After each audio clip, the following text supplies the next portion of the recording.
Here's video 3.3 of models of soil genesis. Today, or this video is about luvisols. We'll discuss their great groups, subgroups, and distribution. So the luvasolic order is different from the previous two orders, Chernozem and Solonetzik, as it is a forest soil. And as I mentioned before, we're going to find that most soils in Canada and the world are forest soils. So as far as time, it's the same amount of time in Canada, 10 to 15,000 years. Climate is continental, subhumid to humid, so a bit more water. Organism, vegetation dominated by forests. And in the case of Alberta, these can be conifer forests or evergreens,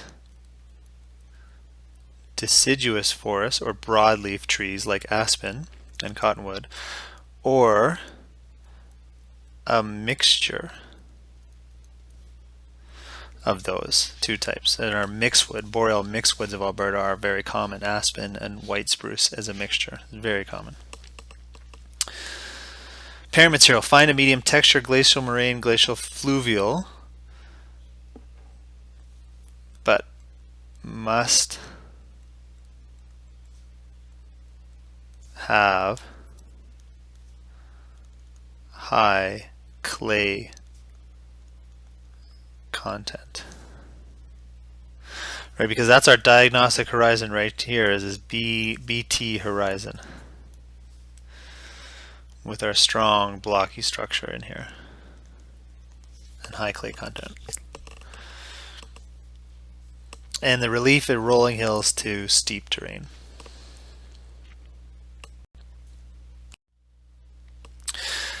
So for the great groups and subgroups for luvisols, the great groups are gray and gray-brown. And the grays are typically found in Alberta, and gray-browns are typically found in southern Ontario. So we're going to focus on the grays for this class. And the subgroups I'd like you to know are orthic, brunnosolic, podzolic. I'd like you, and dark, I'd like you to ignore glade, phragmic, and vertic for this class. And the genetic concepts of luvisols are two, and they include the parent materials, fine to medium texture, but it must have clay. And automatically, if it's fine textured soil, it's going to have a high clay content. And the second one is leaching of carbonates, and which is like Chernozem's, only much faster. It's a bit because there's more water percolating through the soil profile, and this leads to loss of base cations. And I'll just remind you what base cations are: potassium, sodium, calcium, and magnesium.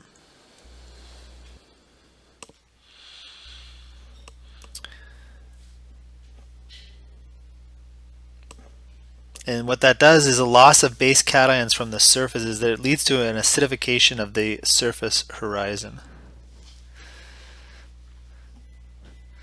And we'll see that next when we're going to look at the chronosequence of development of the three different horizons in luvisols.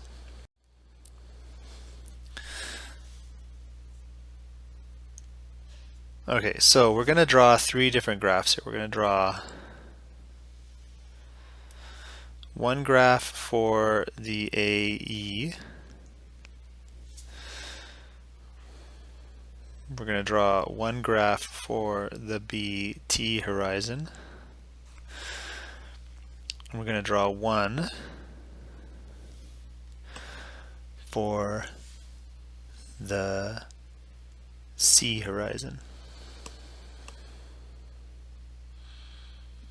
C or CCA.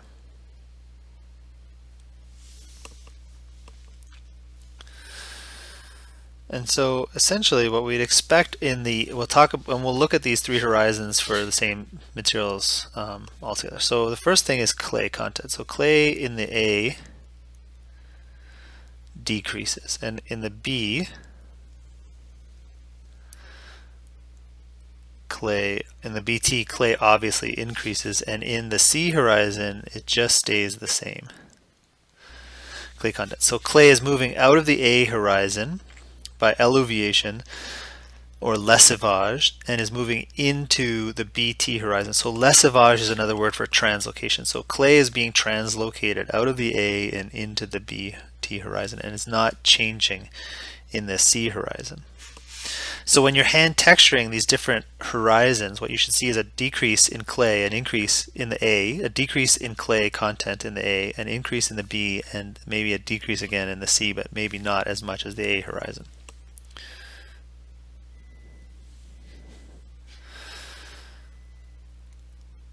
So we'll look at pH next. So pH in the A, because we have a loss of base cations, it usually starts around 6, or 8 rather, and goes down to 6.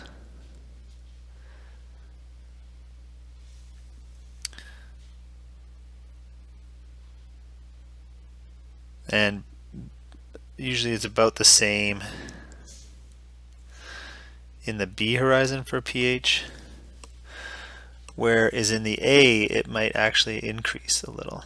Or sorry, in the C, pH may increase from about 8 to maybe 8.5 with this increase in base cations.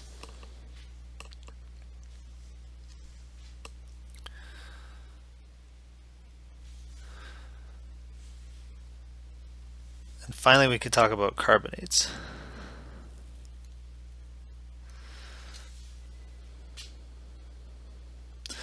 So we expect carbonates to decrease to 0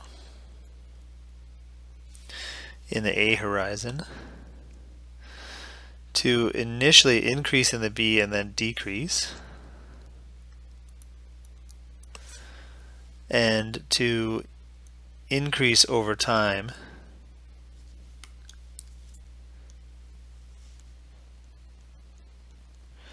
in the C horizon.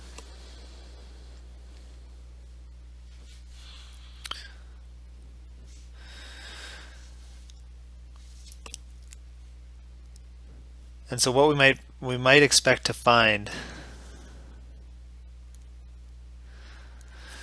in the C horizon with depth of the C's, we might expect to go from a CCA to a CK to just a C.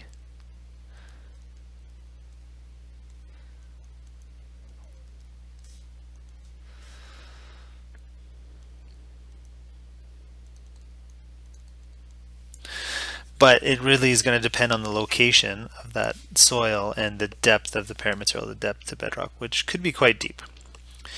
So those are the basic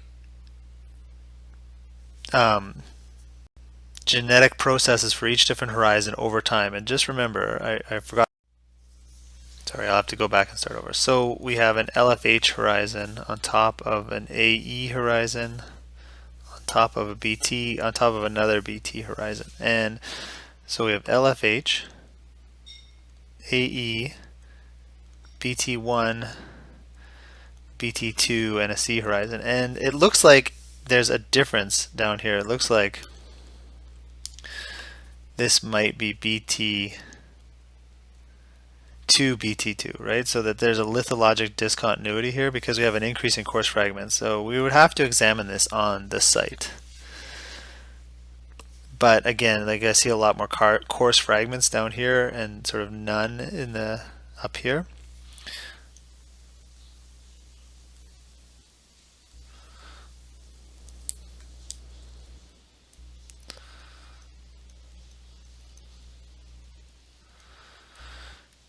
The question mark. We want to look at this lithologic discontinuity. Okay, and so then we get to the distribution of luvisols across Canada. We can see that there are a lot in the interior of BC. They're all up here in Boreal, Alberta, a little bit in Manitoba through Saskatchewan here. So this area was where our grassland soils were. This our Chernozems were in here, but these are all our luvisols. And then down here in southern Quebec and in this clay belt in Ontario and Quebec a little bit. So these are forest soils. This is the distribution of luvisols across Canada.